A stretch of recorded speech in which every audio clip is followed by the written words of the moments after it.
नमस्कार, मैं पिया सिंह आपके लिए लेकर आई हूँ कहानी एक बेटी की अनोखी पहल।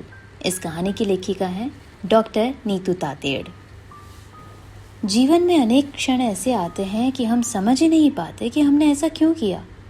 अपेक्षा इन्हीं ख्यालों में डूबी हुई थी, तभी नन्हा हर्षद आकर उसकी साड़ी का पल्लू खींचते हुए कहता है, चलो ना माँ, आपने कहा था ना आप खेलोगी। हाँ भाई हाँ, चलो, तुम्हारी बात को भला मैं कैसे टाल सकती हूँ। अपेक्षा का ससुराल और मायका लखनऊ में ही था।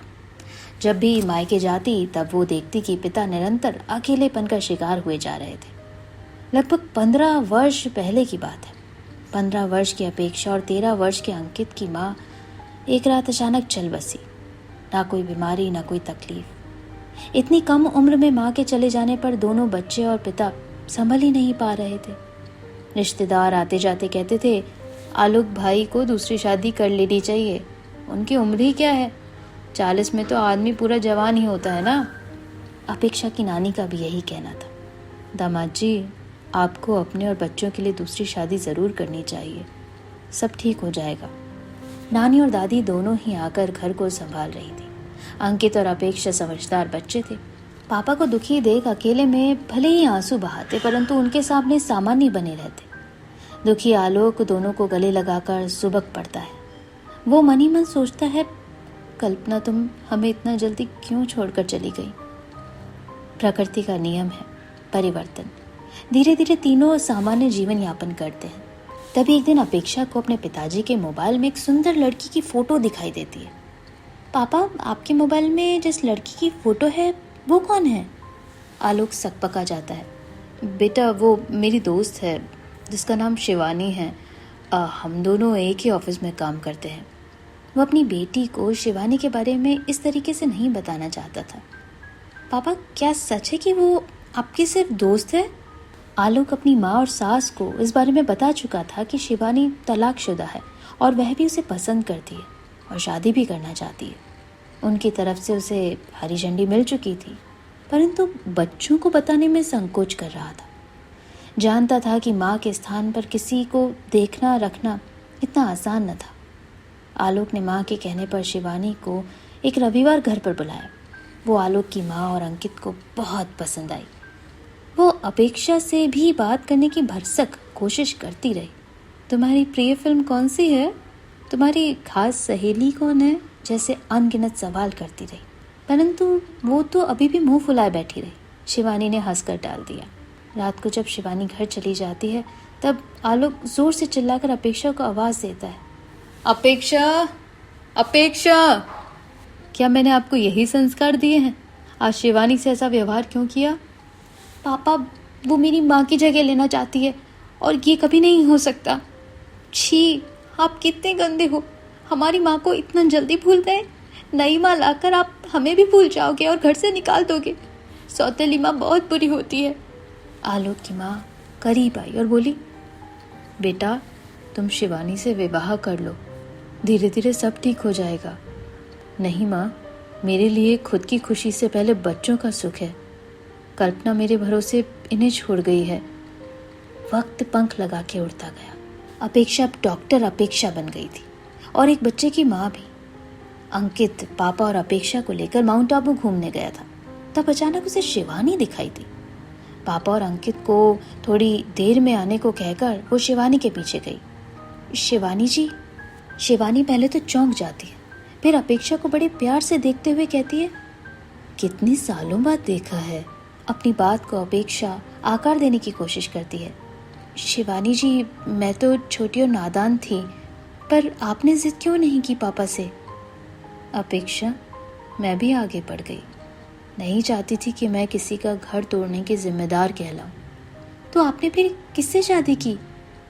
बार बार मन नहीं जुड़ता अपेक्षा। आलोक से पहले जिससे मेरी शादी हुई थी वो बहुत बुरा अनुभव था। तलाक के बाद सोचा था अब किसी पुरुष से न जुड़ पाऊंगी, परंतु आलोक बहुत ही सज्जन इंसान थे। जाने कैसे जुड़ती गई। आलोक ने जब कहा कि अपेक्षा इस रिश्ते से राजी नहीं, इसलिए ये रिश्ता नहीं होगा, मैं टूट सी गई। अपेक्षा पश्चाताप की आग में जलने लगी। नादानी में उसने न जाने क्या कर दिया। शिवानी अपनी बात आगे बढ़ाती है। पिछले कई वर्षों से यहाँ माउंट आबू में ब्रह्मा कुमारी के आश्रम में शांति की तलाश कर रही हूँ। शिवानी जी, क्या आप मुझे माफ़ करके अपने आप को और मुझे दूसरा मौका देंगी? मैंने आप दोनों के साथ बहुत गलत किया है। अब उस भूल को सुधारना चाहती हूँ। शिवानी ठगी सी बस उसका मुंह देखती रह गई। वो आज भी आलोक को भूल नहीं पाई, इसलिए किसी और रिश्ते में बंधने का मन ही नहीं किया, परंतु प्रत्यक्ष कुछ कह ना पाई। अपेक्षा उनका मोबाइल नंबर लेकर फिर मिलने का वादा कर चली जाती है। शिवानी की चुप्पी में छुपी हाँ को समझ लेती है और कुछ ठान लेती है। वापस आने पर हर्षद के जन्मदिन की बड़ी सी दावत देती है और शिवानी आलोक के अलावा सबको इस योजना में शामिल करती है। जन्मदिन पर सारे मेहमानों के बीच अपेक्षा मंच पर चढ़ती है और सबको संबोधित करते हुए कहती है, पूरे परिवार और मित्रों को मेरा प्यार भरा प्रणाम। आप सबने आकर इस दिन को और भी यादगार बनाया। अपना आशीर्वाद हर्षद पर हमेशा बनाए रखना। आज मैं आप सबसे कुछ खास कहना चाहती हूँ। पिताजी ने मुझे और अंकित को माँ और पापा दोनों का प्यार दिया। दिव्य जैसे पति को पाकर मैं बहुत खुश हूँ। उन्होंने हमें कुछ तकलीफ होने नहीं दी। और मैंने पिताजी के साथ क्या किया? माँ के जाने के बाद उन्हें बिल्कुल अकेला छोड़ दिया। वे एक रिश्ते में बंधना भी चाहते थे, पर मेरी वजह से कभी नहीं बंधे। आज हम दोनों भाई बहन पिताजी को उनकी खुशी लौटाना चाहते हैं। उनका आगामी जीवन अब अकेलेपन में नहीं गुजरेगा। तभी अंकित की पत्नी सुधा शिवानी को अपने साथ मंच पर ले आती है। आलोक ठगा सा रह जाता है। दिव्य और अपेक्षा आलोक के पास जाते हैं और उनका भी हाथ पकड़कर उन्हें शिवानी के पास ले आते हैं। पापा, ये लीजिए रिंग। शिवानी जी को पहनाकर उन्हें हमेशा के लिए अपना बना लीजिए, दिव्य कहता है।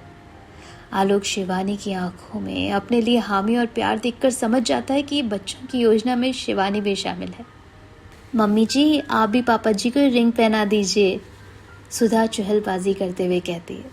सारे मेहमान तालियों से अनोखे युगल का स्वागत करते हैं। वो माँ की तस्वीर को प्रणाम करती है और कहती है, देर से ही सही माँ, तेरी बेटी ने अपने पापा को आखिरकार उनकी खुशी लौटा ही दी। इस तरह एक बेटी का अनोखा प्रायश्चित पूरा होता है। तो ये थी बहुत ही खूबसूरत कहानी, एक बेटी की अनोखी पहल, जिसे लिखने वाली लेखिका का नाम है डॉक्टर नीतू तातेड़। कहानी पसंद आई है, लाइक शेयर ज़रूर कीजिए, चैनल को सब्सक्राइब कीजिए और मेरे साथ बने रहिए ढेर सारी कहानियाँ सुनने के लिए। Thank you.